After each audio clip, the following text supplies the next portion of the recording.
ये 65 लाख लोगों की बात करने वाले अगर 65,000 भी ना आए आपके साथ तो फिर आपको समझना चाहिए। कभी साइकिल पंचर करते हैं राहुल जी, कभी आकर के, मैंने पहले भी कहा है कि वो लालटेन फोड़ने के लिए आए हैं, अन्यथा आपकी सड़कों पर तो चलने की स्थिति नहीं होती थी। नमस्कार, आप न्यूज फाउंडेशन देख रहे हैं। मैं हूं आपके साथ वंदना। हमारे साथ बात करने के लिए हैं हम पार्टी के राष्ट्रीय प्रवक्ता श्याम सुंदर शरण, जिसे सीधा सवाल करेंगे। कल जिस तरह से महागठबंधन की रैली सड़कों पर देखी गई, आप लोगों ने कहा कि भीड़ नहीं होगी, लेकिन भीड़ तो खचाखच भरा हुआ था। दूसरी ओर नेता प्रतिपक्ष तेजस्वी यादव हो या फिर लोकसभा के नेता प्रतिपक्ष राहुल गांधी हो, सभी लोग भाषण में एक ही चीज कह रहे थे कि बिहार में अब परिवर्तन होना तय माना जा रहा है। कैसे देख रहे हैं इसको? देखिए, जो पैमाना है राजनीति में, अब देश का नेता प्रतिपक्ष आया हुआ है, प्रदेश का नेता प्रतिपक्ष है, तमाम घटक दलों के उनके सारे शीर्ष नेता थे, उनके सबों के मौजूदगी के बाद जो भीड़ थी वो अपेक्षाकृत वो भीड़ नहीं कहला सकती जो होना चाहिए था। गांधी मैदान की बात करने वाले फिर सड़कों पर आए, सड़कों पर भी लिमिटेड रह गए। वो कैमरे के हिसाब से वो एक जगह सब लोग जब इकट्ठे हो जाते हैं तो लगता है कि भीड़ बड़ी, वो रील्स बनाने के लिए भीड़ हो सकती है, लेकिन पटना को कहीं से भी अस्थिर नहीं होना पड़ा। आपने कहीं नहीं सुना होगा, कोई समाचार चैनल नहीं बताया कि पटना में कहीं जाम लगा हुआ है, कहीं कोई बहुत बदहवासी है, कहीं लोगों का कॉलेज छूट रहा है, कहीं लोगों का अस्पताल छूट रहा है, ऐसा कहीं कोई वाकया नहीं हुआ। तो एक डेंसिटी में पॉपुलेशन जब जुट जाएगा तो वो लगेगा कि हाँ, कैमरे की नज़र में आ जाएगा कि भीड़ है। लेकिन जो भीड़ की अपेक्षा हो रही थी, जो लोगों को लग रहा था, जो ये बात कर रहे थे, तो वो सारा कुछ इनका फुस हो गया। ये 65 लाख लोगों की बात करने वाले अगर 65,000 भी ना आए आपके साथ तो फिर आपको समझना चाहिए। लेकिन सवाल यह है कि जिस तरह से नेता प्रतिपक्ष तेजस्वी यादव मंच से चिल्ला चिल्ला कर कह रहे थे कि आपका मुख्यमंत्री कैसा होना चाहिए, लेकिन राहुल गांधी चुप्पी साधे हुए थे, ऐसा क्यों?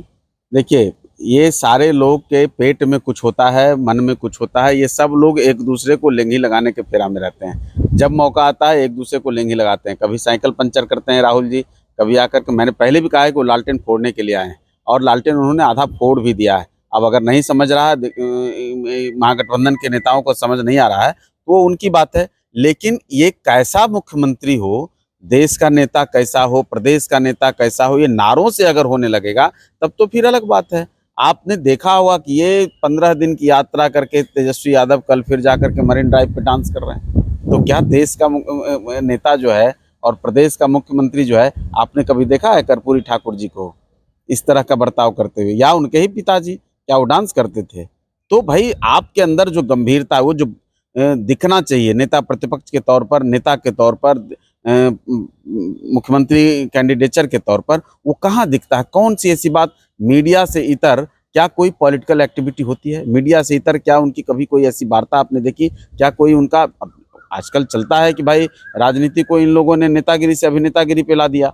अब स्क्रिप्ट लिख करके मिल जाएगा, उसको पढ़ देंगे, कुछ अभिनय करने को मिल जाएगा, उसको जा करके अभिनय कर देंगे। उसके बाद इनका जो जीवन का हिस्सा है, उनके बाद जो इनका काम करने का तौर तरीका है, वो आप देख लीजिए। 24/7 राजनीति में काम करना होता है, 24/7 जनता के बीच में रहना होता है, 24/7 आपको राजनीति ही सोचनी पड़ती है, तब आप जाकर के एक परिपक्व नेता बनते हैं। लेकिन ये लोग चुनाव आएगा तो जनता के बीच में कोई रैली निकालेंगे, कोई कुछ यात्रा करेंगे तो जनता के बीच में फिर जाकर के छुट्टी मनाने लगेंगे, विदेश नहीं जाएंगे तो अब मरीन ड्राइव पे छुट्टी मनाने लगेंगे। लेकिन इसमें भी एक संदेश है, तेजस्वी जी मरीन ड्राइव पर आज आकर जाकर रील्स बना रहे हैं, आप डांस कर रहे हैं, ये सब मुख्यमंत्री नीतीश कुमार जी का और एनडीए सरकार की देन है, अन्यथा आपकी सड़कों पर तो चलने की स्थिति नहीं होती थी, पटना निकलने की स्थिति नहीं होती थी। आज नेता प्रतिपक्ष रात में 10 बजे जाकर मरीन ड्राइव पर चाय की चुस्की ले रहे हैं, फैमिली के साथ चाय की चुस्की ले रहे हैं, लोगों के साथ मिल रहे हैं, डांस कर रहे हैं, सारा कुछ लुत्फ ले रहे हैं। ये उनको एहसास होगा। अगर 2005 के पहले की उन चीज़ों को याद कर लें, अने आवाज से बाहर निकलने की हिम्मत नहीं होती थी। एक सवाल यह है कि बिहार में जिस तरह से प्रधानमंत्री नरेंद्र मोदी को लेकर के जो भाषा का प्रयोग किया गया है विपक्ष के नेताओं के द्वारा, उसके लेकर भाजपा काफी आक्रोशित है, प्रदर्शन कर रही है, हस्ताक्षर अभियान निकाल रही है। कल बिहार बंद का ऐलान किया गया है, क्या आप लोग उसमें शामिल होंगे? देखिए, निश्चित तौर पर जो घटना घटी, वह घटना जितनी उसकी निंदा की जाए, और न केवल भारतीय जनता पार्टी के लिए, न केवल राष्ट्रीय जनतांत्रिक गठबंधन के घटक दलों के लिए, बल्कि मुझे लगता है कि आप समस्त देशवासियों से बात कर लें, जो उनके वोटर्स भी हैं, वो भी उसकी मतलब निंदा करेंगे, वो भी आहत महसूस करेंगे। ये केवल नरेंद्र मोदी जी की मां को गाली या नरेंद्र मोदी जी को गाली, प्रधानमंत्री जी को गाली नहीं है, ये देश की संस्कृति को गाली है, भारत की आत्मा पर चोट है। आप भारत में ऐसी संस्कृति की आप कल्पना नहीं कर सकते, आप सोच नहीं सकते। जब राम रावण का प्रसंग आप पढ़ेंगे तो वहां भी क्या एक दूसरे के प्रति सम्मान कहाँ प्रकट करना होता, कहाँ युद्ध करते थे। जब महाभारत की लड़ाई देखेंगे, सारा कुछ आपको हमारी सभ्यता संस्कृति में आपको दिखेगा। यहाँ तक कि हम तो कहते हैं कि मुगलों के साथ भी जब लड़ाई हो रही थी, उस समय भी जो भारतीय राजाओं का जो उनका अपना एक नैतिक स्थिति थी, नैतिक साहस था, या कहिए कि नैतिक बल था, वो आपको जो दिखेगा वो अद्भुत था। भारत में कभी भी नारी शक्ति का अपमान तो सुना ही नहीं होगा आपने, कभी बर्दाश्त नहीं किया जा सकता। अगर द्रौपदी का अपमान हुआ तो महाभारत हुआ, सीता के साथ रावण ने कोशिश की तो देखिए रावण का समूल नाश हो गया। तो ऐसे समूल नाश जिनको अपना करवाना है, वही लोग ऐसे करते हैं, जिन्होंने प्लेटफॉर्म दिया, जिन्होंने मंच दिया। अभी तक राहुल गांधी जी हो, तेजस्वी जी हो, लालू जी हो, ऐसे तमाम लोग, किसी ने सामने से आकर माफी मांगने की जहमत तो छोड़िए, उन्होंने आकर उसकी निंदा भी नहीं की है। तो इनके मिजाज को, इनके चरित्र को पूरा देश जानता है, पूरा भारत जानता है, पूरा बिहार जानता है। और पुनः मुस्को भवा, यही सब इनका कैरेक्टर है। हम तो कहेंगे ऐसी ऐसी यात्राएं निकालिए, इनकी सच्चाई, इनके लोगों की सच्चाई। आपने देखा होगा कि जब तेजस्वी यादव के नेतृत्व में हुआ था, तब किस तरह से इनके लोग बात कर रहे थे। जब राहुल गांधी के नेतृत्व में हुआ तो कैसे मोहम्मद नौशाद आ गए सामने।